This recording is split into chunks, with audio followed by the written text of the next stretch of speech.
खबरों की तरफ एक नजर। तब तक आप बने रहिए हमारे चैनल के साथ लगातार। चुनाव संपन्न होने के बाद 18वीं लोकसभा का पहला सत्र आज से शुरू।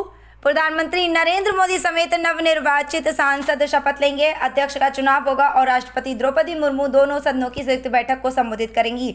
लोकसभा अध्यक्ष पद के लिए चुनाव 26 जून को होगा और राष्ट्रपति 27 जून को संसद के दोनों सदनों की संयुक्त बैठक को संबोधित करेंगी।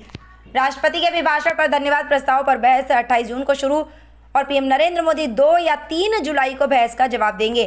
केंद्रीय बजट पेश करने के लिए दोनों सदनों के 22 जुलाई को एक संक्षिप्त अवकाश और फिर से इकट्ठा होने की उम्मीद। राहुल गांधी ने वायनाड की जनता के नाम एक पत्र लिखा। उसमें लिखा कि मैं 5 वर्ष पहले आप लोगों से मिला, पहली बार जब मैं आप लोगों के बीच पहुंचा और आपसे समर्थन मांगा।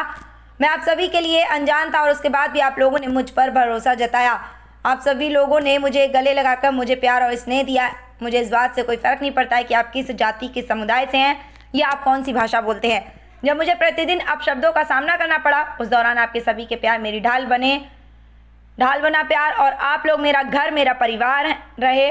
मुझे कभी भी ये महसूस नहीं हुआ कि आप लोगों ने मुझ पर शक किया हो। दिल्ली में हुई मीटिंग में इंदौर के व्यापारियों ने निर्मला सीतारमण को दाल मिलों से जुड़ी परेशानियों को अवगत करवाया और व्यापारियों की मांगे पूरी करने का अनुरोध किया। देश के 14 व्यापारिक संगठनों के प्रतिनिधि मौजूद थे। मंडी शुल्क की दरें संपूर्ण देश में एक समान 0.50 पैसा प्रति सैकड़ा किया जाना चाहिए। दाल इंडस्ट्रीज दालों को क्लीन करने के लिए विदेशों से जो कलर सॉर्टेक्स मशीन खरीदती है, उन आयात होने वाली कलर सॉर्टेक्स मशीनों पर भी इंपोर्ट ड्यूटी समाप्त करने का अनुरोध हमने किया है। महाराष्ट्र के मुख्यमंत्री एकनाथ शिंदे ने जलापूर्ति परियोजना के तहत बनाई जा रही सुरंग के ढहने से हुए हादसे के मृतक राकेश यादव के परिजनों को रविवार को 50 लाख रुपए का मुआवजे का चेक सौंपा। 29 मई को इस हादसे के बाद राष्ट्रीय आपदा प्रतिक्रिया बल, सेना की सैन्य इंजीनियरिंग सेवा, तटरक्षक बल, स्थानीय अग्निशमन दल और ऐसे हादसों में विशेषज्ञता रखने वाले अन्य संगठनों की ओर से 17 दिनों तक युद्ध स्तर पर तलाशी अभियान चलाया गया। लोकसभा चुनाव के बाद आए समाजवादी बुलेटिन के जरिए सपा ने संदेश दिया है कि अंग्रेजी और अगड़ों से परहेज नहीं है। बुलेटिन में युवा सांसदों पर भी फोकस किया गया। सपा ने पीडीए के साथ साथ अगड़ों को भी प्रतिनिधित्व देने का पूरा ख्याल रखा। राम मंदिर निर्माण समिति के अध्यक्ष नृपेंद्र मिश्रा ने रविवार को मंदिर निर्माण के कार्यों की समीक्षा की। चल रहे कार्यों का निरीक्षण करते हुए बताया कि राम मंदिर के प्रथम तल का निर्माण 90% पूरा।